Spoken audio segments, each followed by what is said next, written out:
jazz fusion is kind of unique in that it takes two seemingly different art forms and combines them into one. We have the fusion of jazz music and rock music. That's basically what it's getting after. The tune we're going to listen to today is called Radioactivity, and it comes from the Mahavishnu 1984 recording, same year as Straight to the Heart.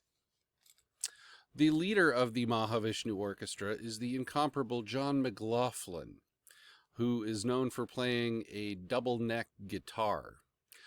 He has been known in jazz circles quite a bit. He actually played on Miles Davis' album Bitches Brew. So he's highly regarded. The Mahavishnu Orchestra typically has between 4 and 5 members at any given time. You may remember the jazz violinist we looked at a few weeks ago, Jean-Luc Ponty. He played with them for a while. He was not a founding member, but he did add to their sound. There's a saxophone player on this recording, and his name is Bill Evans, not to be confused with the jazz pianist of the same name. Just Bill Evans, the saxophone player. I guess that could, they could get each other's mail messed up. That'd be interesting. One of the original members went on to great fame later as a TV and movie composer. His name was Jan Hammer, and his big breakthrough, besides Mahavishnu, was the TV show Miami Vice, and he was one of the first people to use the internet to transmit musical data. He lived in LA, and they filmed the show in Miami weekly, and he would write the music in LA and send recordings over the brand new internet for them to check out in Miami, and they liked it and they would use it, or if they didn't like it, they'd call him and say, hey, change this and change this. So that was kind of interesting.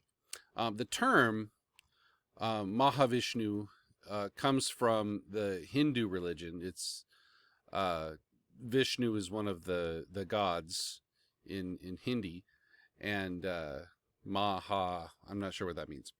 I'm not Hindu, but yeah, that's where they got the name. So the double neck guitar is pretty unique. Their jazz fusion is pretty obvious. I mean, you'll hear versions of different kind of grooves and chord progressions and all that. It's hard to categorize. It's not really jazz. It's not really rock. It's somewhere in between.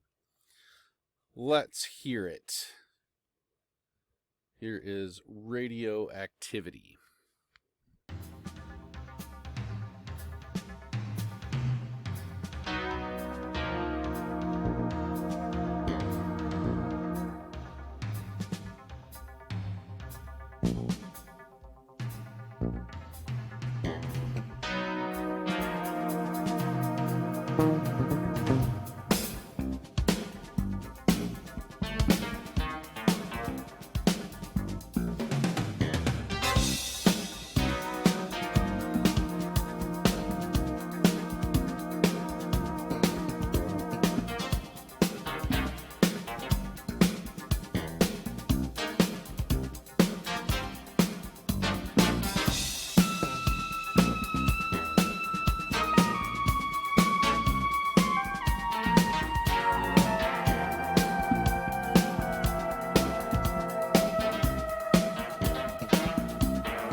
And there we have the Mahavishnu Orchestra. Next week, we will look at something a little similar, but it's called punk jazz. And there's this great New York City band called the Lounge Lizards. Early 80s. I think you'll like it. They're very interesting. All right, stay tuned for more.